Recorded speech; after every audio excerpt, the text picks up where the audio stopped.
Hey guys, नमस्ते, this is Santosh. Welcome back to my another video. आजको यस भिडियोमा तपाईँलाई स्वागत गर्न चाहे र आजको यो भिडियो रहनेछ टिकटक रिलेटेड रहनेछ र हामीले 2022मा चाहिँ नयाँ तरिकाले टिकटक एकाउन्ट कसरी क्रिएट गर्न सकिन्छ तपाईँलाई ए टु जेड सम्पूर्ण जानकारी चाहिँ यस भिडियो अन्तर्गत दिनेछु र कस्तो लाग्छ यो भिडियो आफ्नो सल्लाह सुझाव तथा प्रतिक्रिया चाहिँ दिन नबिर्सिनु होला। ओके, तपाईले टिकटक नर्मल्ली एकाउन्ट त सबैले क्रिएट गर्छ, तर सही तरिकाले हामीले कसरी क्रिएट गर्ने, एकाउन्ट क्रिएट गरिसकेपछि हामीले सेटिङमा कसरी चाहिँ सही सेटिङहरू मिलाउने, यी सबै जानकारी चाहिँ तपाईलाई यस भिडियोमा डेफिनेटली दिनेछु र ढिला नगरी भिडियोलाई सुरु गर्न चाहन्छु। सबैभन्दा पहिले तपाईले डेफिनेटली टिकटक एकाउन्ट चाहिँ टिकटक एप्लिकेसन चाहिँ तपाईले प्ले स्टोरबाट इन्स्टलेसन गर्नुपर्ने हुन्छ। यदि तपाईले इन्स्टलेसन गरिसक्नु भएको छ भने चाहिँ तपाईले आफ्नो फोनमा यसरी ओपन गर्नुपर्ने हुन्छ। ओके, फर्स्ट इन्टरफेस यसरी खुलेर आउँछ। यो यिनीहरूको बारेमा त तपाईलाई थाहै छ होला। अब हामीलाई भिडियोलाई ढिला नगरिकन कसरी चाहिँ हामीले क्रिएट एकाउन्ट गर्न, त्यसको लागि सबैभन्दा पहिला प्रोफाइलमा जानुपर्ने हुन्छ। यसलाई ट्याप गरिसकेपछि यस्तै option already have an account, यदि तपाईसँग पहिला नै एकाउन्ट क्रिएट गरिसक्नु भएको छ भने लगइन गर्न सक्नुहुनेछ।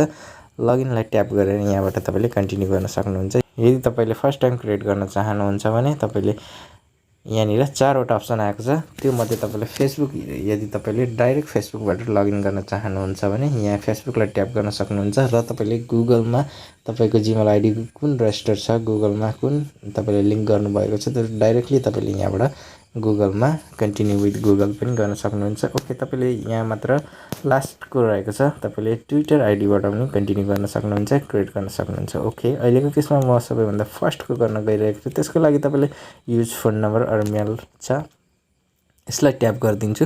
त्यसपछि तपाईले आफ्नो बर्थ इयर राख्नुपर्ने हुन्छ, डेट राख्नुपर्ने हुन्छ।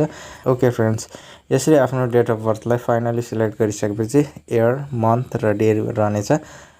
सेलेक्ट गरिसकेपछि तपाईले नेक्स्टको बटनलाई प्रेस गरिदिनु पर्ने हुन्छ। जहाँ यस्तो इन्टरफेस खुलेर आएको छ, यहाँ तपाईले फोन नम्बर राख्नुपर्ने हुन्छ। यहाँनिर मेरो अहिले केसमा 2टा फोन नम्बर राखिएको छ, अप्सन दिएको छ। यदि तपाईले यहीँबाट कन्टिन्यू गर्न चाहनुहुन्छ भने सिधै यो 2टा फोन नम्बर मध्ये आफूले चाहेको फोन नम्बर सिलेक्ट गर्न सक्नुहुनेछ। यदि 2वटा मध्ये कुनै पनि फोन नम्बर चाहिँ तपाईले राख्न चाहनुहुन्न भने चाहिँ तपाईले नन अफ द एबोभ राख्न सक्नुहुनेछ। मतलब यसलाई ट्याप गरिदिनु पर्नेछ अनि अर्को फिल गर्नुपर्ने हुन्छ। ओके फ्रेन्ड्स, यसरी हामीले आफ्नो फोन नम्बर राखिसकेपछि तपाईले सेन्ड कोड, यसलाई तपाईले ट्याप गर्नुपर्ने हुन्छ र तपाईको यहाँनिर भेरिफिकेसन कोड आउनेछ फोन नम्बरमा चाहिँ। त्यो फोन नम्बरमा चाहिँ आएको कोडलाई चाहिँ यहाँ राख्नुपर्ने छ। ओके, त्योभन्दा पहिले अगाडि हाम्रो भेरिफाई क्याप्चा टाइपको यहाँनिर तपाईलाई आउनेछ र यसलाई चाहिँ यसरी हामीले जुन यहाँनिरबाट चाहिँ हामीले यो ब्ल्याङ्क चाहिँ फिल गर्नुपर्ने छ, यसरी मिलाएर। ओके, यसरी गरिसकेपछि तपाईको भेरिफिकेसन कम्प्लिट भएको छ र हाम्रो 6 डिजिटको ओटिपी चाहिँ आउनेछ। यसलाई चाहिँ तपाईले यहाँ राख्नुपर्ने हुन्छ।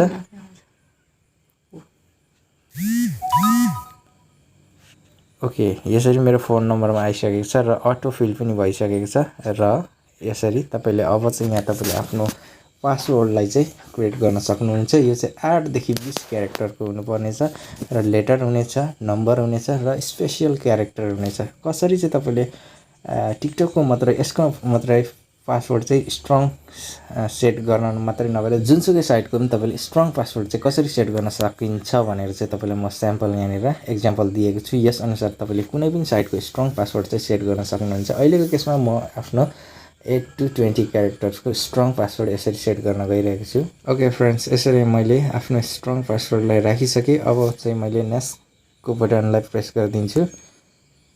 प्रोसेस भइरहेको छ र तपाईले यहाँनिर युजर नेम राख्न सक्नुहुनेछ। युजर नेममा चाहिँ म आफ्नो युट्युब च्यानल रिलेटेड राख्न गइरहेको छु, भन्नुको मतलब simple micro and sign. Okay friends, म यहाँनिर क्रिएट युजर नेममा माइक्रो साइन 278 राखिदिन्छु। त्यस पछाडि साइन अप गरिदिन्छु। ओकेको बटनलाई प्रेस गरिदिन्छु र allow TikTok to access your contact भनेको छ। डेफिनेटली यसलाई एक्सेस अलाउको बटनलाई प्रेस गरिदिन्छु। यहाँ मध्ये तपाईले कसैलाई पनि फलो गर्न सक्नुहुनेछ। त्यसमध्ये मेरो वान एन्ड फेभरेट यहाँनिर आर्टिस्ट हुनुहुन्छ बुनु राई, उहाँलाई म फलो गर्छु। त्यस पछाडि अहिलेको केसमा म कसैलाई पनि गर्न चाहदिनँ। त्यस पछाडि यसलाई ट्याप गरिदिन्छु र यहाँनिर केही हामीले फिचर सेटिङहरू मिलाउनु पर्ने हुन्छ। त्यसको अब केही सेटिङहरू चाहिँ म यहाँ मिलाएर तपाईँलाई देखाउँछु। यदि तपाईँसँग अरू पनि टिकटकको एकाउन्ट छ भने तपाईँले एड एकाउन्ट गरेर एकैचोटि तपाईँले यहाँनिर एड एकाउन्ट गरेर यहाँनिर राखेर तपाईँले नेक्स्ट बाई नेक्स्ट युज गर्न पनि सक्नुहुन्छ। र यहाँनिर आँखाको जस्तो आइकनमा क्लिक गरेर तपाईँले turn on profile view history पनि हेर्न सक्नुहुन्छ। अहिले यसमा मेरो त अहिले भर्खर क्रिएट भएको एकाउन्ट हो, हिस्ट्री हेरिराख्नु त हुने त कुरै भएन। र 3 लाइनमा गएर तपाईँले यहाँनिर क्रिएटर टुल्समा तपाईँले सेटिङ एन्ड प्राइभेसीलाई ट्याप गरेर यहाँबाट धेरै तपाईँले प्राइभेसी आफ्नो जुन चाहिँ तपाईँको टिकटक रिलेटेड प्राइभेसी सेटिङहरू चाहिँ मिलाउन सक्नुहुन्छ।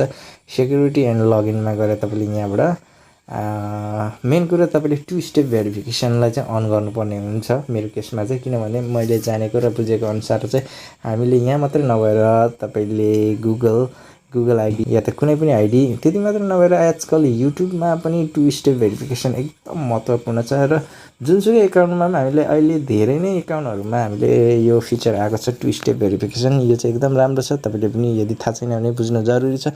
2 स्टेप भेरिफिकेसनको चाहिँ के मतलब हुन्छ भने तपाईँले वर्ल्डको जुनसुकै संसारको जुनसुकै कुनामा पनि लगइन गर्नुभयो भने तपाईँको चाहिँ जुन तपाईँले रिकभरी फोन नम्बर राख्नुभएको छ त्यही फोन नम्बरमा ओटिपी जानेछ। त्यो ओटिपीसँग चाहिँ लगइन नगरी चाहिँ तपाईँले खुद आफैले गर्नुभए पनि त्यो चाहिँ हुने छैन लगइन।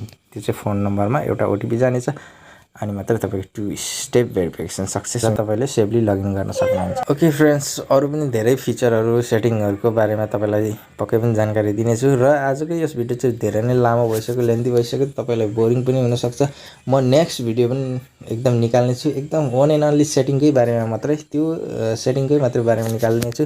र तपाईँको टिकटक एकाउन्टमा चाहिँ कमी बेसी सेटिङको बारेमा छ भने चाहिँ डेफिनेटली त्यो भिडियोले तपाईँलाई जानकारी दिनेछ र तपाईँको टिकटकलाई ग्रोथ गर्नमा धेरै नै मद्दत गर्नेछ पक्कै पनि, मैले आशा लिएको छु।